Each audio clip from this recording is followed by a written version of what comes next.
Bueno, vamos a empezar por esta es una presentación que di en un congreso, disculpen que está en inglés, pero la voy a explicar rápidamente. La inmensa mayoría, como el 90% de lo que se inhala, tanto con el cigarro de tabaco como con el vaporizador, el 90% es absorbido por el cuerpo. Lo que sale al ambiente de lo que se absorbe es solamente el 10%. Pero la principal diferencia que hay, si ustedes pueden ver aquí que estoy señalando en el cursor, este es un fumador. El fumador, el humo de tabaco ambiental tiene dos fuentes. Lo que sale de la boca del fumador, que se llama emisión principal, y lo que sale de la punta del cigarrillo. Lo que sale de la punta del cigarrillo está siendo emitido todo el tiempo y es aproximadamente un 75-80% del humo de tabaco ambiental, ¿sí? Lo que sale de la punta del cigarrillo. Lo que sale de la boca, eso pues nada más cuando el fumador exhala, entonces es una cantidad mucho menor. Y son químicamente distintos porque lo que sale de la punta del cigarro nunca entró al cuerpo. Nuestro cuerpo es un pequeño laboratorio, ¿sí? Entonces, aquí lo de la emisión transversal nunca pasó por ese pequeño laboratorio, mientras que la emisión principal sí. Entonces son químicamente distintos, tienen distinta alcalinidad, etcétera, y una composición química también distinta. Y es mucho más tóxico el humo de tabaco ambiental que viene de la emisión transversa, ¿sí? El que viene de la punta del cigarro. Ahora, ¿qué pasa con la nicotina? La mayor parte de la nicotina que se libera al ambiente no viene de la nicotina que está exhalando el fumador, sino viene de la punta encendida, ¿sí? Por eso creo el doctor Terán mencionaba una persona que está junto a un fumador, está absorbiendo nicotina como fumador pasivo, precisamente porque está absorbiendo una enorme cantidad de nicotina que está siendo producida por la punta encendida del cigarro y que nunca entró a la boca del fumador, ¿sí? Entonces sí está absorbiendo bastante nicotina.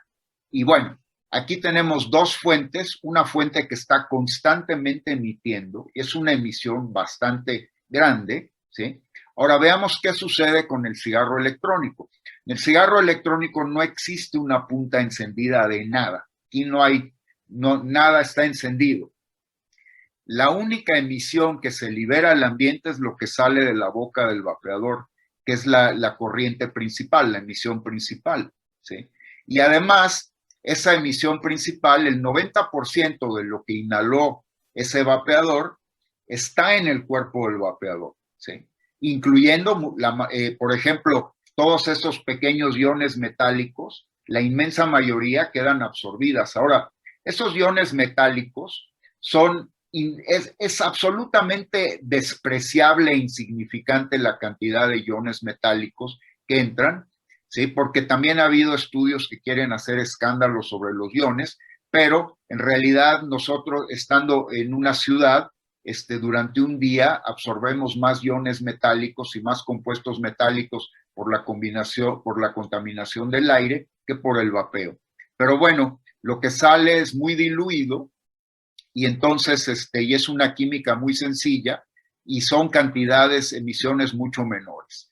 Ahora, aquí lo que tenemos es la parte gaseosa, ¿sí? Porque también cuando lo que exhalamos son gotículas, son estas pequeñas gotículas que están compuestas por propilenglicol, glicerina vegetal, nicotina y vapor de agua. Y la parte gaseosa, aquí no me detengo, nada más esta parte roja es el humo de tabaco ambiental, todos estos gases y el contenido también de materia particulada. La materia, el humo de tabaco también es un aerosol, también tiene partículas. Pero esas partículas pueden ser sólidas y líquidas y son de una alta complejidad química y de alta toxicidad. Es lo que se llama el alquitrán. El alquitrán es la fase particulada del humo de tabaco.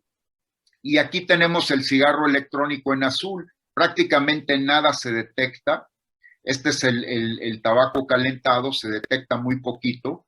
Y este es el cigarro de tabaco, se detecta una enorme cantidad de compuestos. Y también la cantidad de materia particulada es enorme. ¿Sí? Ahora, la materia particulada en el caso del cigarro electrónico es inofensiva porque son gotículas líquidas de materiales de muy baja toxicidad, mientras que la materia particulada del cigarro de tabaco y de cualquier aerosol que se origine por la combustión, como la contaminación ambiental, la materia particulada son las partículas suspendidas, sí son dañinas, pero las del cigarro electrónico no son dañinas. Ahora, paso aquí en permítanme pasar a sí.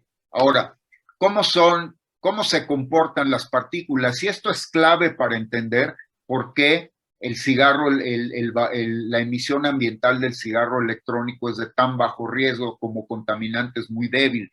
Cuando prendemos un cigarro, esta es la emisión de las partículas, de la materia, de la fase particulada del cigarro de tabaco. Y por su misma naturaleza química, porque es una química compleja, las gotículas, las gotas y las partículas sólidas del humo de tabaco ambiental tienen interacciones entre ellas y interactúan también con los gases. Y esas interacciones son lo que hacen que el humo de tabaco se quede en el ambiente. O sea, todo el mundo se ha dado cuenta que si alguien fuma en una habitación y uno regresa después de 20 minutos, sigue oliendo. Ese seguir oliendo es porque todos estos componentes, tanto las partículas como el gas, están interactuando. Y es lo que se llama que el aerosol se añeja y permanece en el ambiente, ¿sí? Ahora, por otro lado, ¿qué pasa con las gotículas del cigarro electrónico? Se evaporan, porque son compuestos muy volátiles y son compuestos muy ligeros, entonces se evaporan. Las gotículas del del cigarro electrónico se evaporan y aproximadamente tienen una vida media del orden de entre 5 y 20 segundos, ¿sí? Por eso es que cuando uno usa el cigarro electrónico, después de unos 2 o 3 minutos ya no huele nada, no queda traza. ¿Por qué? Porque se evapora. Y eso se puede ver en esta gráfica. Esta es una gráfica de aproximadamente 1 hora. Se prende un cigarro y después de 1 hora sigue habiendo contenido en el ambiente, porque todas estas cosas se quedan interactuando, hay reacciones y además el mismo material, son partículas muy ligeras que flotan, ¿sí? Pero no se evaporan, flotan en el aire porque son muy ligeras y no se evaporan, mientras que las del cigarro electrónico lo que sucede es que aquí hay una calada, se generan estas gotículas, pero se van evaporando y después de unos segundos, fíjense cómo decaen y esta persona vuelve a vapear y vuelve a caer. Ahora, esto es muy importante porque, como decía Eliana, lo que cuenta para evaluar la toxicidad es la dosis. La dosis no solamente es la concentración de la sustancia tóxica, sino que tiene que ver con el tiempo que estamos expuestos a esa sustancia tóxica. En el caso del humo de tabaco ambiental, la toxicidad es mayor porque hay una concentración mayor, pero también el tiempo al que estamos expuestos es mucho mayor. En el caso del cigarro electrónico, la toxicidad de entrada, que se puede medir por la cantidad de partículas que hay y la cantidad de gas que hay, es mucho más baja que en el cigarro de tabaco, pero además el tiempo de exposición es muy bajo, ¿sí? En el caso aquí yo estoy expuesto al humo de tabaco durante 1 hora o durante una media hora por lo menos, mientras que aquí, si la persona vapea, inmediatamente baja la concentración y el tiempo al que yo estoy expuesto a una concentración decente es muy bajo, es del orden de segundos.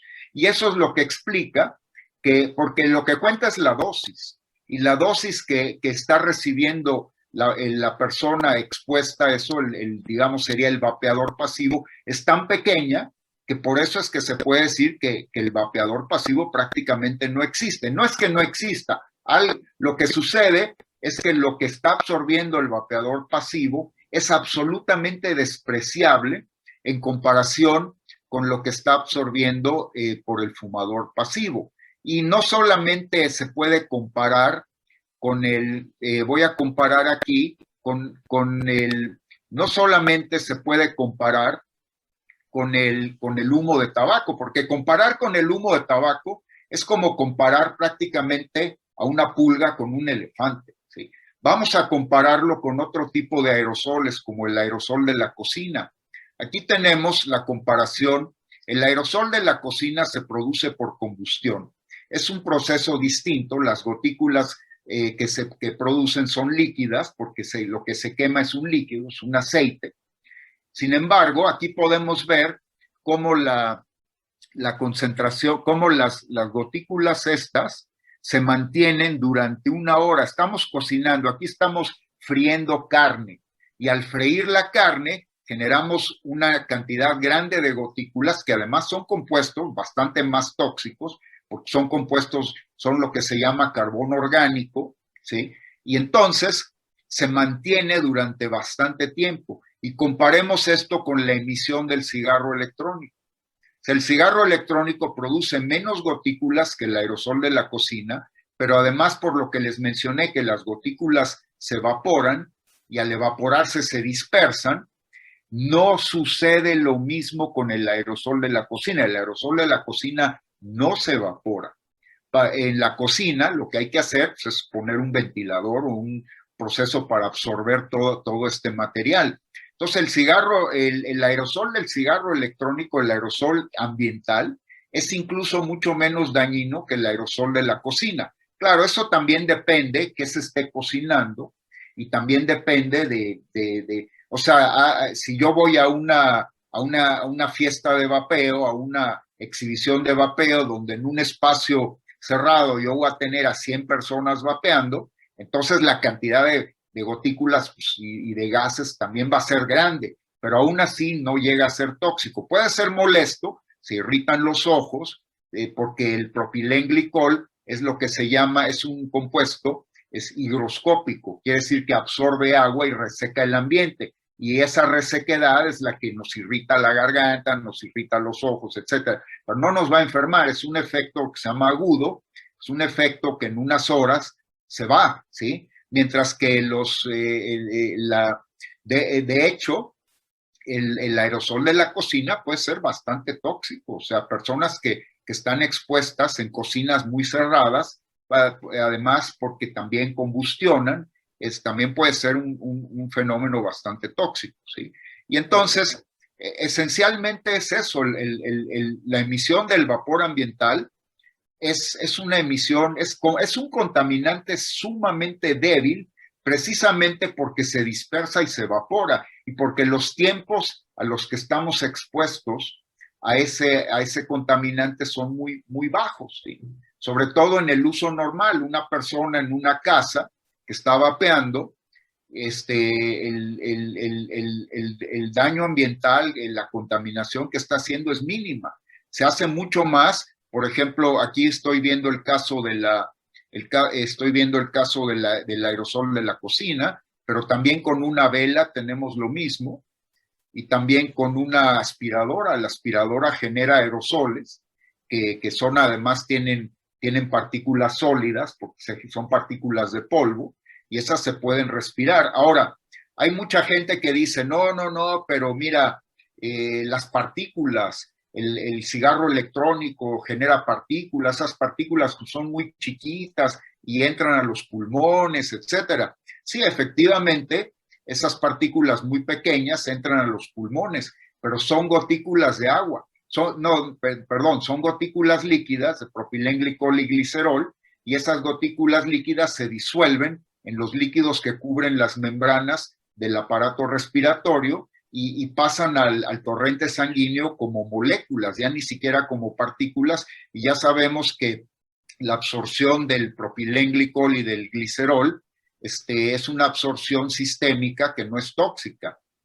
Sabemos cómo se pueden procesar, cómo se metabolizan, y entonces sí, esas partículas, que en realidad son gotitas de agua, son gotitas de líquidas, no son de agua, perdón, son gotitas, estas sí llegan a los pulmones, pero no van a causar el mismo daño que las del tabaco ambiental, que pueden ser también líquidas, pero con una composición química compleja, o pueden ser sólidas, y esas sí pueden reaccionar con el líquido surfactante de los pulmones, y son difíciles de absorber y por eso generan el daño. Si son sólidas, los macrófagos, que son las células que absorben esas gotículas, pueden tener enormes batallas y tardarse mucho tiempo, y luego la manera en que los pulmones pueden limpiar todo eso, que es a través de la escalera arcociliar, ¿sí?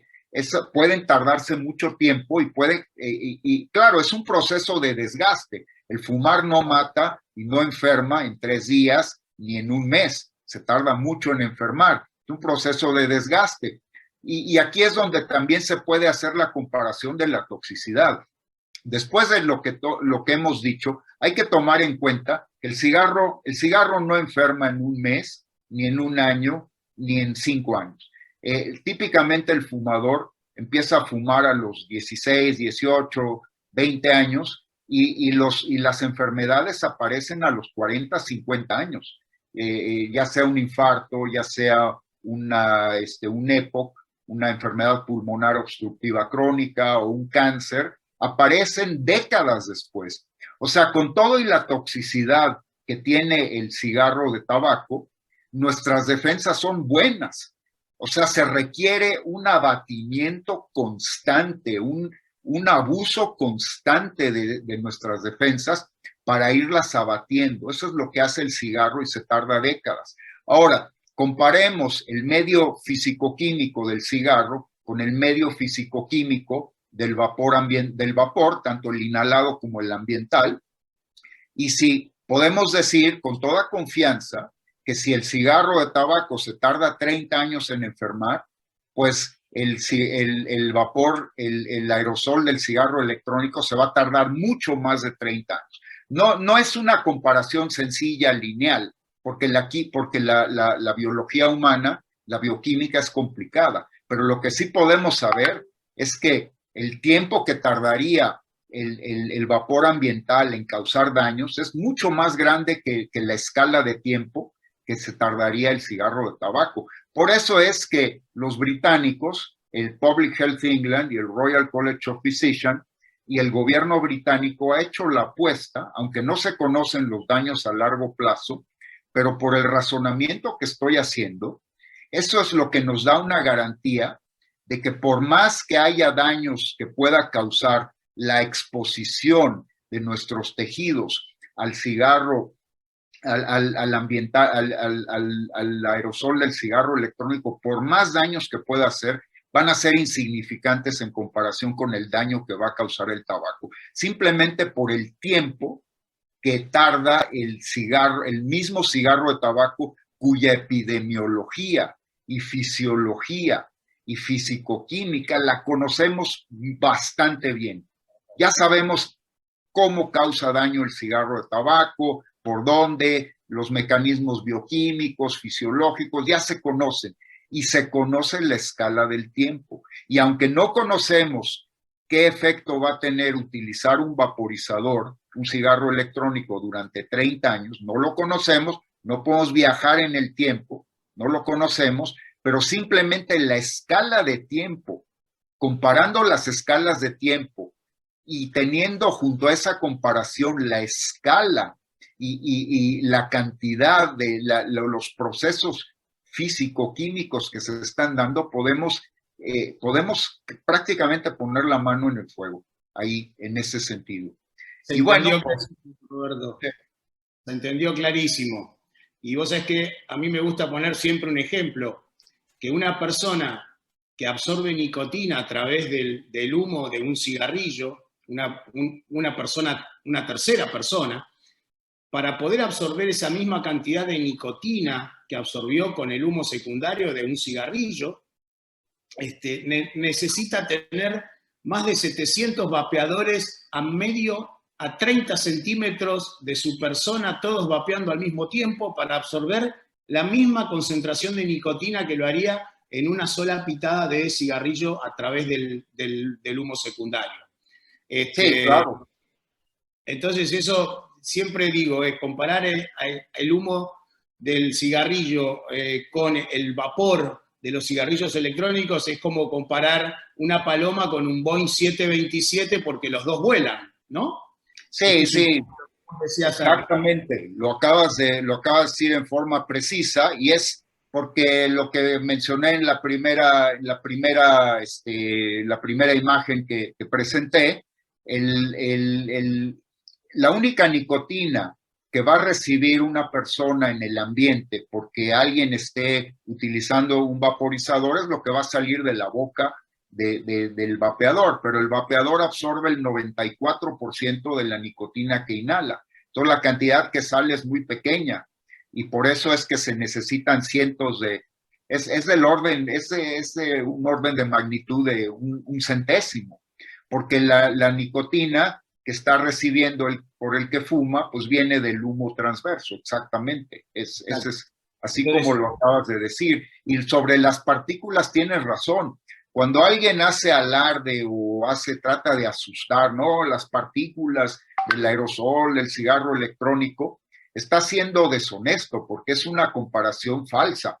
Es como decir que como lo acabas de decir, en otras palabras, sería decir, beberse un jugo de naranja, compararlo con beber agua de drenaje, ¿no? Simplemente porque son líquidos, los dos son líquidos, pero no son los mismos líquidos. Aquí tenemos que el aerosol del cigarro electrónico y el aerosol del tabaco, del humo de tabaco y el de la contaminación ambiental, son aerosoles porque tienen sustrato de partículas que están siendo transportadas por un gas, pero tanto el gas como las partículas son químicamente, físico-químicamente distintas. De la misma manera que el agua del drenaje o un agua envenenada o algo así también es un líquido, ¿sí? También tienen propiedades físicas comunes, pero la físico-química es completamente distinta a la de un jugo de naranja o una limonada, ¿no? Que sean líquidos no quiere decir nada, ¿sí? Hay que ver qué tipo de líquidos son, que hay que ver qué tipo de partículas son, qué tipo de gases son, y cuando se hace la comparación, como la que hemos hecho con estas gráficas, que todas estas gráficas son experimentos. O sea, aquí no hay que lo dijo la tabacalera o no, porque esto no es cierto, que no, estos son experimentos, ¿sí? Ahora, hay algunos experimentos que los han hecho las tabacaleras, pero no todos. Hay también experimentos que han sido hechos por gente por principalmente químicos, físicos, físico-químicos, que no trabajan en tabacaleras, ¿sí? Estos son resultados experimentales. Y si aceptamos que la enfermedad tiene un sustrato químico, un sustrato bioquímico, que la enfermedad no viene por el Espíritu Santo o lo que sea, pues entonces aquí estamos viendo cómo se genera la enfermedad. Ahora, estas propiedades químicas y físico-químicas no explican todas las enfermedades, ¿sí? Son las condiciones necesarias, pero no suficientes para la enfermedad. Ya cómo esto entra al cuerpo y qué tipo de enfermedades, pues eso ya lo estudian los médicos, los fisiólogos, etcétera. Pero para que se genere un cáncer tiene que haber una sustancia, un oxidante, una sustancia que produzca ese tipo de efectos. Si nosotros estamos viendo la parte, digamos, estamos en la base de la pirámide, ¿sí? Y esto es lo que nos permite explicar a un nivel fundamental la generación, el diferente tipo de generación de enfermedades por este tipo de productos cuando hay combustión y cuando no hay combustión. Y esa es la frontera. La frontera... Claro, queda claro que, a ver, para que se produzca una patología tiene que haber un organismo susceptible a eso, además de todas las noxas que se pueden generar en su medio ambiente. En la medicina siempre decimos que no se enferma quien quiere, sino quien puede, ¿no?